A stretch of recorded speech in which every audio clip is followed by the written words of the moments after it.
So we had another good guy, a good guy with a weapon, stopping a bad guy with one. This was in what, Arkansas, somewhere around there. Michigan? Michigan, yeah, yeah, Michigan. Um, Pulls up to a church, AR-15, plans to, I assume, uh, do terrible things. Ends up, one guy runs him over, and a churchgoer runs him over, and the church security guard took him out. Shoot.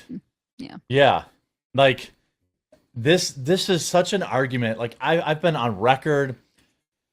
Like, yes, it would be great if these things didn't happen. In a perfect world, it would be great if there weren't any more of these attacks. By the way, this was a white guy who did this, not a Arab.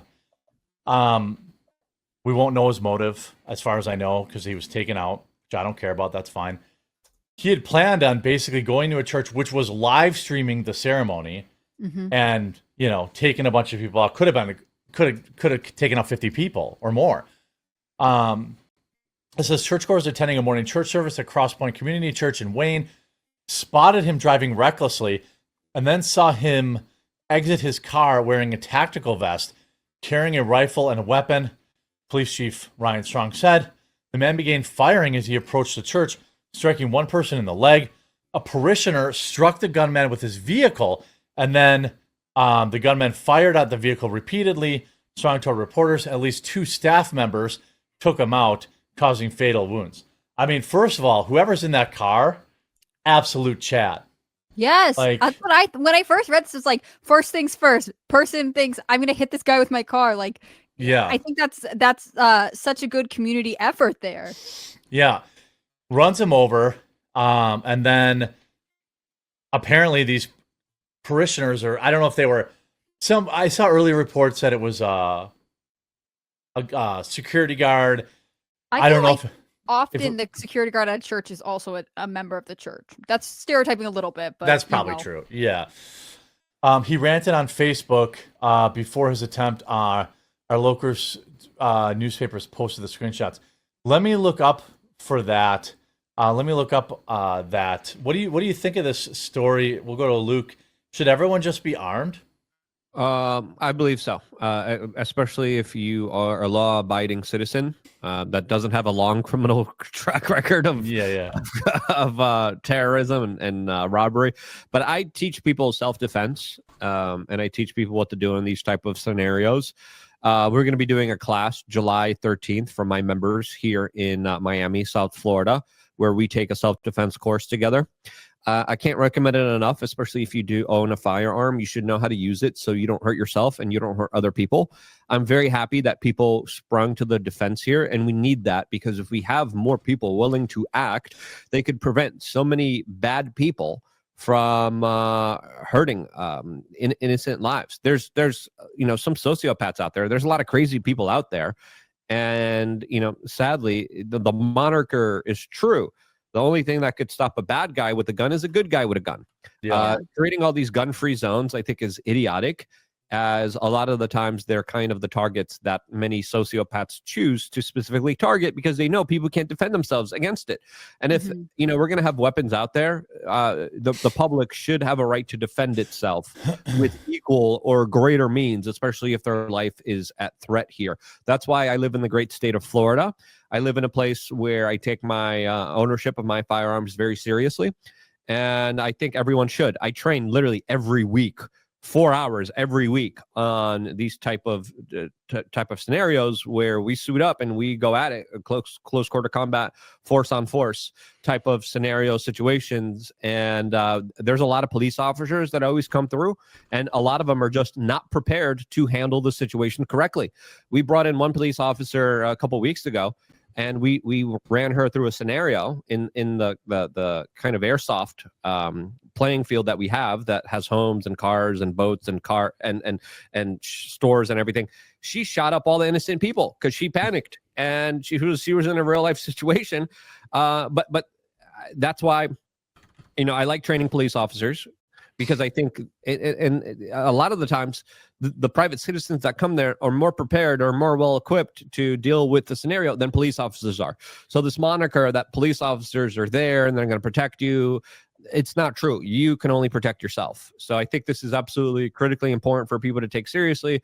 And I think we need people to, seriously consider this. So come out July 13th for members of LukeUnfiltered.com. It's going to be worth it. And there's other police officers that showed up for the last one we did. And it was great to get to know them. But you really get to see what these guys are made of. And let's be honest, like a lot of them are just not trained enough. I think one of the challenges for this story is that, similar to what Luke is talking about, people attack churches either because they are against the Christian ideology or because they believe it's when people either aren't carrying a weapon or aren't thinking about it, right? Like if people are going to a service to focus on worshiping or whatever, for a long time, at least in our country, they wouldn't think necessarily I must also be prepared to take on an attacker. And that's sort of one of the sad truths of our culture right now, which is like, your religion is often the thing that people will use to try and make you vulnerable. It makes me think about after the Roe decision leaked a couple years ago, there were all these reports that on Mother's Day, because it leaked in early May, Mother's Day is typically mid-May, that people were going to attack churches because they knew families would be gathered there. Obviously, Mother's Day is very different, or it seems to be counter to a pro-abortion narrative.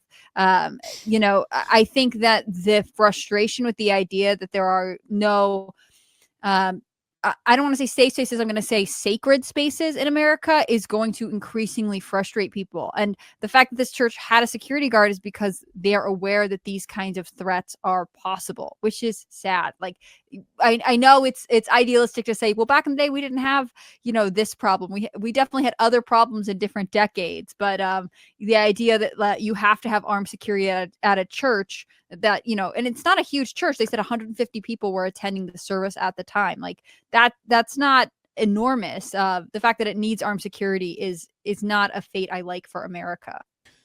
Yeah, he posted this allegedly. Ephesians 5:11 has nothing to do with fruitless deeds of darkness, but rather expose them. Luke 12:3, what you have said in the dark will be heard in the light. You have not only lied to men, but you've lied unto the Spirit of the Lord. His blood is on your hands. And he tagged the church. People say he was having some sort of mental health crisis. Somebody in chat said there was a bunch of Facebook posts. He looks like, Brian, he had congressional recognition. Here he says, Jesus used me to do something in 11 days that took our government 50 years to try and stop. I don't know. He seems like he's just a psycho, like he's having a mental breakdown.